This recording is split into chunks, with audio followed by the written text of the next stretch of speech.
We've made it. We've made it. Everybody's working for the weekend. It's Friday, and I am excited to be here. Our sponsor, of course, today, Gas Station Fountain Drinks. Hope you have one. Hold one high today. Today's a special day, guys. Today's a special day. Maybe one of the specialists. It's New Music Day from the Priest. Judas Priest's Invincible Shield dropped. Actually, it dropped at midnight last night. So for me in Pacific time, I was able to listen to it. I listened to it twice last night. I've listened to it once this morning.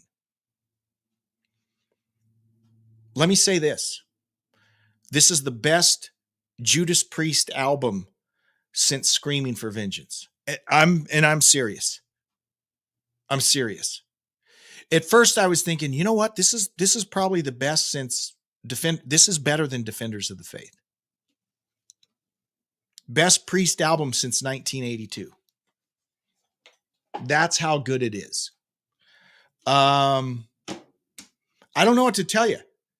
Every single song, there is not a bad song on this album. If you're a fan of the 90s era Priest, Painkiller and all that, I was not a big fan of that. I got to be honest. I wasn't. But there's stuff you will like. If you are a fan of the 80s era, there is much that you will like. If you are a fan of Sad Wings of Destiny, there is much that you will like on this album. I don't know what to tell you. The singles that were released, they've released 3 in advance, maybe 4. First of all, there's like 12 or 13 or 15. There's a ton of songs. And so, you know what happens a lot of times, they'll release a single and that's the only good song on the album, right? I'm not talking about Priest specifically. I'm talking about, in general, that's the way it happens. They release the 2 good songs as singles, and then you get the album and it's like, oh, well, this is not that great. This is not the case here, guys. In fact, there are several songs on the album that I like better than the many singles they've released in advance. I don't know what to say other than, what are you waiting? Turn off this right now and go listen to Invincible Shield. It's the best album since Screaming for Vengeance. If you're a Priest fan, there's nothing to not like on this album. There is not a bad track. Rob is unbelievable. Richie Faulkner, I always knew the guy could play, but this is just, I'm gonna look at some of the songs here just to jar my memory. Maybe I will if I can work my phone. You get to a certain age and you're too old to use your phone. Have you ever noticed that anymore? You forget how to use your phone once you turn 55. Panic Attack, The Serpent and the King, Invincible Shield, Devil in Disguise. Holy cow, that song just rocks. Gates of Hell. Think of the title, Gates of Hell. It's a cautionary tale. It's not pro-hell. Let me just tell you that. But with a name like that, I was shocked at the sheer melodicism of that song. Maybe one of my favorites. Every song on here could be my favorite. Gates of Hell, phenomenal. Crown of Horns, which was one of the early releases. Phenomenal song. Sons of Thunder, Giants in the Sky, Fight for Your Life. You could make the case for every song on this album being the best song. I'm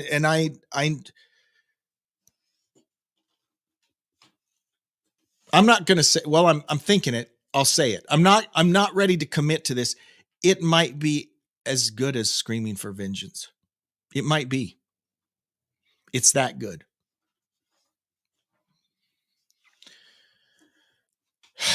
It's a great album. If you've listened to it, I want to get your thoughts on this. Is this a Christian rock album? We never associate Judas Priest as being a Christian rock band, but guys, the lyrics, the subject matter, Rob's been doing some heavy thinking over the years, I think. There's a lot to think about on this album. Musically, it's great. Lyrically, it's very thought provoking. I mean, it is a masterwork. You know that I loved the Saxon, the new Saxon. It's a great album. This is superior.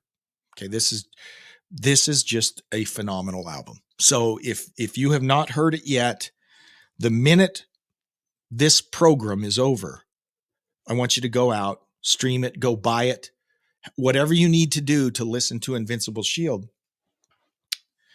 You got to do it. The state of the metal is strong. Okay. Go check it out. Some other news items here. This will be kind of quirky, kind of interesting. And in fact, they're coming to my neck of the woods in June. I might have to check this out. Elvis Costello and Daryl Hall hitting the road together this summer, performing across North America. It all kicks off June 2nd in Troutdale, Oregon. Then they'll swing up through my neck of the woods in the next couple weeks. I'll be in Seattle also.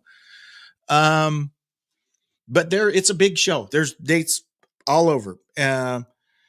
Tickets are available starting the 15th of this month, but they're going all over. And I think that would be an interesting show. I had a chance to see Elvis Costello about 20 years ago. Very interesting. It was interesting. I like him. I like Elvis Costello. 40 years ago, Daryl Hall appeared on one of Costello's albums, 1984's Goodbye Cruel World, singing harmony vocals on a song called The Only Flame in Town. And Hall also appeared in the video for that song. This is from Elvis, quote, "Daryl made the rest of us look as if we had just crawled out of a hedge. My humor wasn't helped by the record company representative shrieking at the makeup girl, 'Make him look handsome.'" They're referring to Elvis Costello. "As I was about to go under the pancake." The 80s. That is awesome. So if they roll through your neck of the woods, you definitely want to check that out. Slash of Guns N' Roses fame, he of the tall hat, he'll pay homage to some of his earliest influences on his star-studded blues covers album titled Orgy of the Damned. Yeah, with a title like that, I think of blues. It shows up May 17th is when that will be released. At 12-track LP. It will include, these are literally blues classics. Robert Johnson's Crossroad Blues, Willie Dixon's Hoochie Coochie Man, T-Bone Walker's Stormy Monday. He's being joined by Chris Robinson of Black Crowes, Billy Gibbons, Iggy Pop, Paul Rogers, and more. So if you want to, if you're a fan of Slash, fan of the blues, you can check that out. The first single is a cover of Howlin' Wolf's Killing Floor featuring Brian Johnson on vocals and Steven Tyler on harmonica. I just watched that. You can check that out. It's kind of cool. And of course, you can pre-order Orgy of the Damned now and see the full track listing and credits below. Kind of a stupid title, I got to say. I don't know where that came from, but probably going to be a fun album to listen to. Speaking of Brian Johnson, speaking of AC/DC, did you know about this? There's an upcoming biopic about Bon Scott. Now, one of the challenges, anytime you do a biopic, right, is you're portraying an actual person. And you got a few things you got to worry about. You got to find someone that kind of looks like the person, right? And that can, kind of talk like the person. And in some instances, they have to be able to kind of sing like the person if they aren't, So, for instance, the one about Freddie Mercury, that dude, whatever his name is, can't remember, he got rave reviews because he actually kind of looked like Freddie Mercury and he did a great job. Val Kilmer in a biopic about the Doors, I thought he looked great. I have to be honest, I never saw the movie, so I don't know how he did. But that's one of the challenges. We recently had this Elvis movie with the Austin kid, whatever his name is.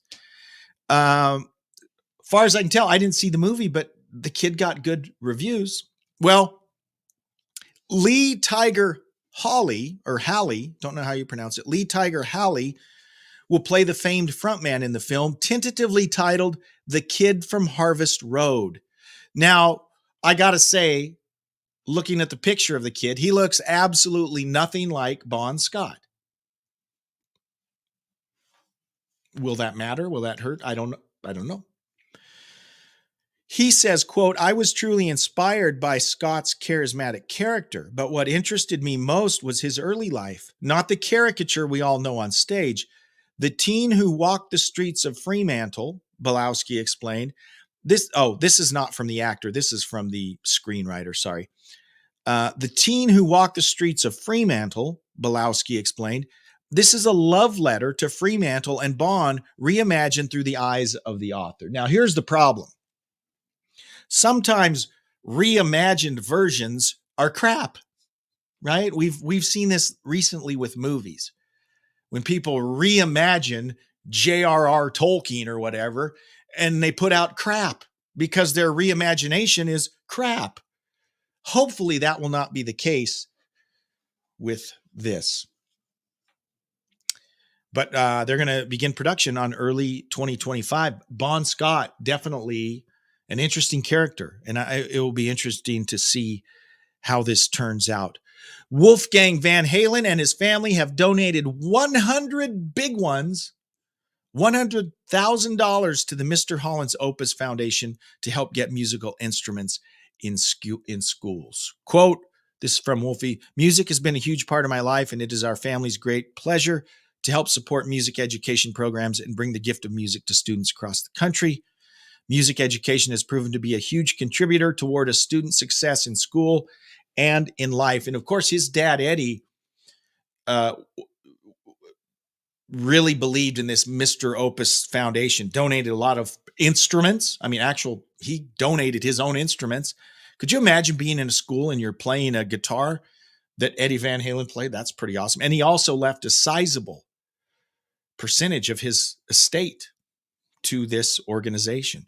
Music is powerful, guys. It is very powerful. I know for me personally, and even if you never do anything other than sit in your bedroom and play a guitar or piano or whatever, it's a very liberating hobby. And it's been proven, right? Kids that are into music are better at a lot of other things like math, writing. So there's a connection. So music is very important.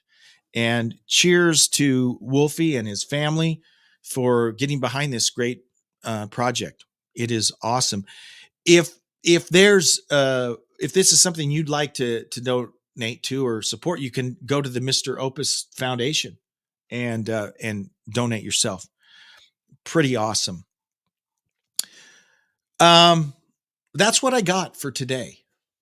I just want to reiterate one more time how awesome the new Judas Priest album, Invincible Shield, is. And I hope you'll rush right out and check it out. Buy it, stream it, do both. It's blown me away. And the more I listen to it, the more I like it. So I hope you'll go out and check it out today. Guys, thank you so much for following us on X, on Facebook, on the YouTube. If you are able to be a supporter for a $1 a month, you can do that on X. You can also do it on Spotify. So if that's something that works for your budget, $1 a month to help us take over the world, we would sure appreciate that. And as always, you can email me, classicguitarrock@mail.com. Thank you so much. You guys have a great weekend. We'll do it all again on Monday. Live long and prosper. Bye-bye.